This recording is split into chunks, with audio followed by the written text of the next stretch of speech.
Well, I remember flying out with Roger Blaylock to visit Joe. We had to stop twice on the way out to Cheyenne, Wyoming.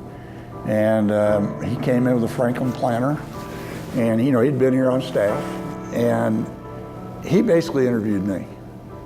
He wanted to know we were really serious. I think, I think when they had left West Lafayette in the mid-'80s, it wasn't the best experience, and we had a great conversation. I was honest with him. I said, Joe, I think we're better.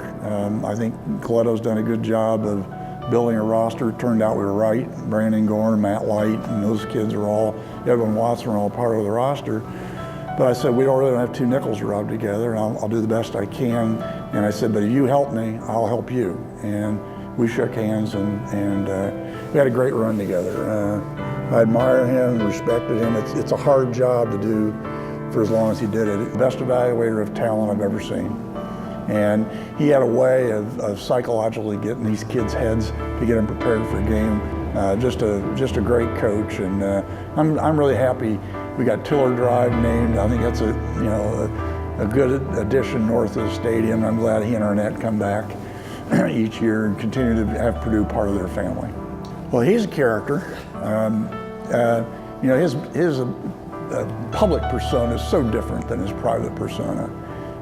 He was the hardest working guy, and God, he loved Purdue, and his players loved him. I mean, I could watch him just totally rip a kid.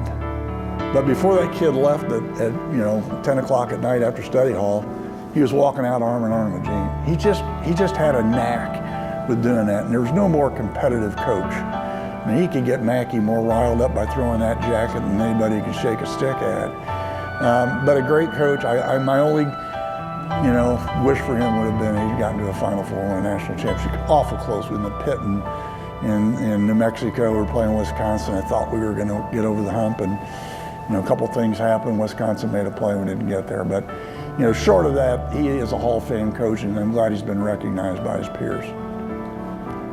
We hired two coaches after our icon, Carol Dewey, and each time, Dave was in the mix, but we just couldn't quite get there. And then finally, the third time when we finally got it right, Dave did a great job of having some of the college coaches reach out to us, and they explained, you got to understand, Dave's more than a high school coach. With his club experience, and we took a shot on it, and I think his best days, he's had some great days, but I think he's got his best days are ahead of him. We used to do a 2-minute drill on Sunday night. We were wrapping up practice. We had kind of a lighter practice on Sunday. Joe would always do a 2-minute drill. If he didn't win that thing, he was madder than a hornet walking off the field. I'll never forget Tiller pulling me aside in the practice field. And this was his first year, and we were spring ball, and he said, see that skinny kid over there? He said, he's going to take you to the Rose Bowl. And, he did. And, we got ready to work on the Mackey Arena project. And he knew it, and he'd done well in the pros. Easiest gift I ever got. He simply said, how can I help? And the Breeze Academic Center was important to him because what it did is it linked the academic side and the athletic side of his life. And, now you look at the football performance complex, he's a member of the National Steering Committee. So you talk about somebody who got a gift, and he would be the first to say Purdue was a gift to him, but somebody who just kept on giving back.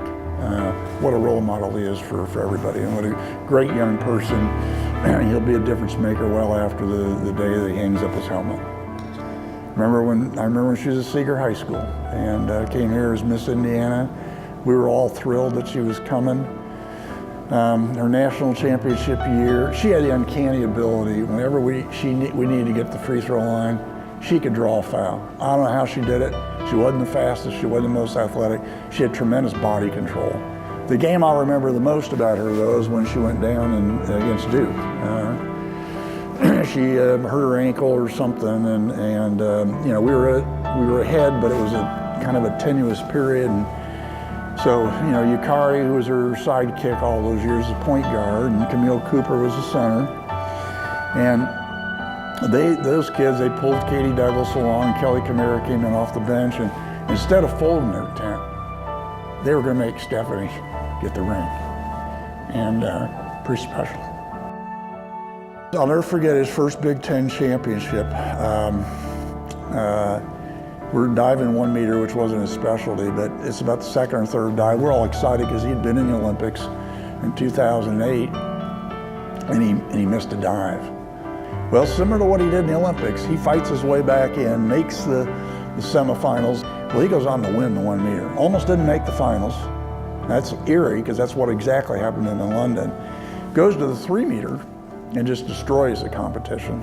And he said, well, there's something special. He promised me he would graduate, and he's a man of his word. He did that. He came back and finished up, and I thought he had a great run, and I know he would have wanted more than a silver and a bronze, but if you add that to what he did in 2012 in London, it's pretty special. And great kid, great family member. He'll be a good member of our community for years to come.